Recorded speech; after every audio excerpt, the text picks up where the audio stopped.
mago mag thieth nyakoro mga jwang ji makwan gi oktin ne 100 oketi kuonde thieth mopogore opogore kaunti ma Wajir bang' gamo tuo mar Nyaldiema. Nyaldiema manyaka sani osekawo ngima ji 4 Wajir kuno e thuolo mar jumbe 2.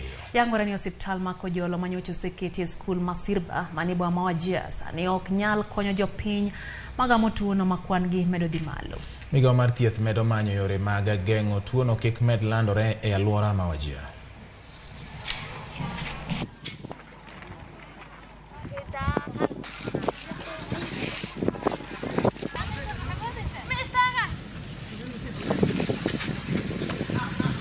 The guy was absent for 3 days. Alitoka kwa gamia, alisema mimi nisisikii mzuri, tumbo inaendesha, wacha nifike Siriba.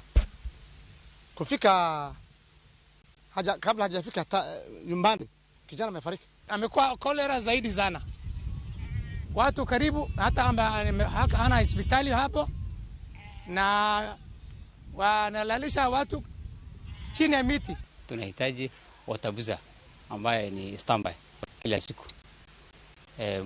Maji ni 1 kilomita, ni mvugo na watu hawatoshi. Itaathiri watoto hawakuji shule, waende bila msomo. As we speak, because of the huge population of pastoralists who have gathered in those places that we just spoke about where the outbreak is at the moment, we are seeing more and more people arriving with the disease every day. We need urgent help in terms of not just the medical supplies and medical personnel, but also tents for the people, because a great deal of them are still being treated out.